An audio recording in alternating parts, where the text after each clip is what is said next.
Ya saben, el famoso mito de la caverna. En última instancia, es un planteamiento de dónde surge el conocimiento.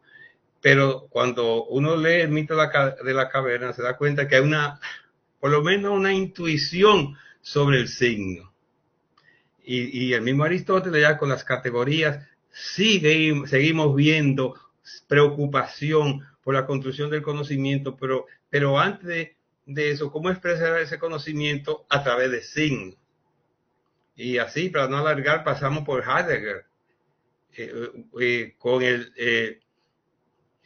digamos, el ser y el tiempo.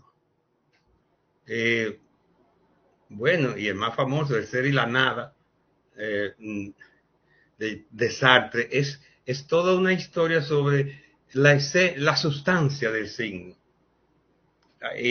Entonces, ya de manera sistemática, podemos ver a Charles Sanders Peirce, ¿verdad?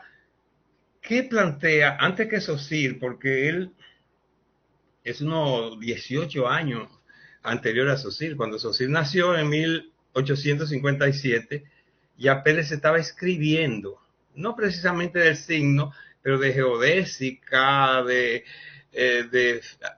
física, de matemática, pero estaba escribiendo porque fue precoz.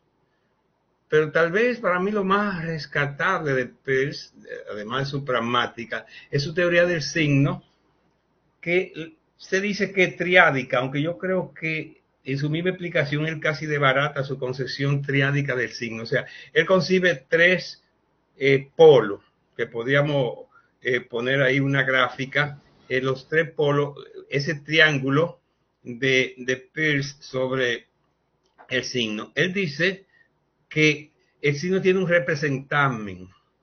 Ese representamen que plantea Peirce es lo que después Saussure tal vez llame el significante, porque yo sé que estamos entre personas de lingüística, el representa, aproximado, son aproximaciones de el significante, porque yo creo que todavía ni siquiera se ha entendido bien el concepto de significante de Saussure, como veremos.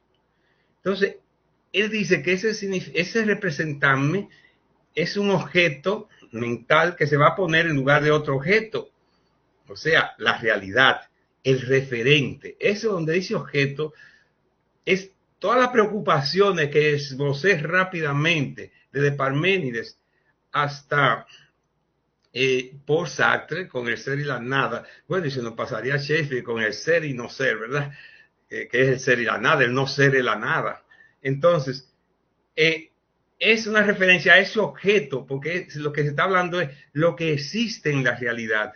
Pero lo que existe en la realidad no es el signo, no es ni siquiera el significado, no es ni siquiera el contenido del signo, es es el objeto referencial, o sea, es hacia dónde se refiere el signo.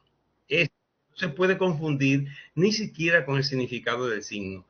Y es bueno enfatizar esto, y por eso hice esa pequeña historia, porque la crisis del signo hoy en gran medida tiene que ver con reducir el signo, no al significante, al significado porque eso ya es viejo, es al objeto, es a la referencia, prácticamente a la no referencia, a la nada. Ese objeto, entiéndase como el ser, en términos filosóficos, el ser del signo. La ausencia de ese objeto sería la nada o el no ser en términos filosóficos. Por eso digo que en términos históricos, la historia del conocimiento es la historia del signo, en su forma primaria, en su forma más elemental. Entonces tenemos un elemento bien interesante que es el interpretante. Cuando yo estaba estudiando a Peirce, yo me entusiasmé con lo de interpretante porque yo dije, por fin surgió una teoría donde incorpora al sujeto, porque yo le critico a Saussure que plantea un signo sin sujeto y no hay conocimiento sin sujeto. Y ya muchos saben por qué yo lo digo, porque yo también tengo una riña con que la ciencia también tiene sujeto, que eso no puede haber ciencia sin sujeto, como tampoco hay signo sin sujeto, pero no se refiere a un sujeto interpretante, aunque lo podría suponer. Él lo que dice es que entre el representarme, o sea, el objeto mental, la abstracción que uno tiene, y el referente, el objeto, el ser, hay un concepto que media. que sirve para interpretar. Que si yo observo un conjunto de animales, el concepto que yo tengo, si yo tengo un concepto de jabalíes, de cerdos, de chivo, ese concepto me permite interpretar que esa realidad, ese ser, ese objeto es uno de ellos.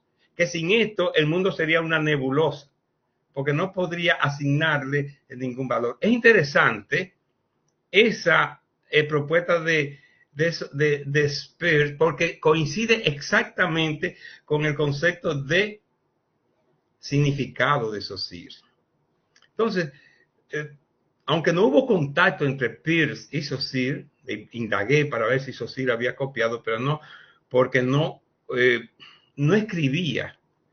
Peirce, perdón, no publicaba. Peirce, que escribió con que publicar 200 libros, 80.000 páginas, que la han recogido, porque era un loquito, pobre, tenía un trastorno, un genio, pero desorganizado, producía. Lo que más publicó fue de geodesia, de física, pero él ni siquiera publicó su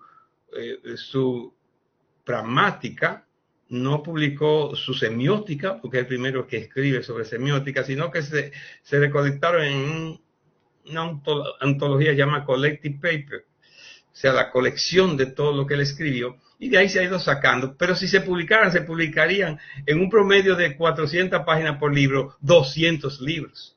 Pero no, y publicó en algunas revistas, pero investigué y en tiempos de Saussure él no publicó nada de esto sobre el signo. Y aunque él fue a Francia, no dio conferencias sobre el signo. No hubo manera, ni fue a Suiza, pero tampoco se registra contacto de conferencia. Y Saussure no vino a América. Entonces, yo creo que se podía decir que no hubo contacto.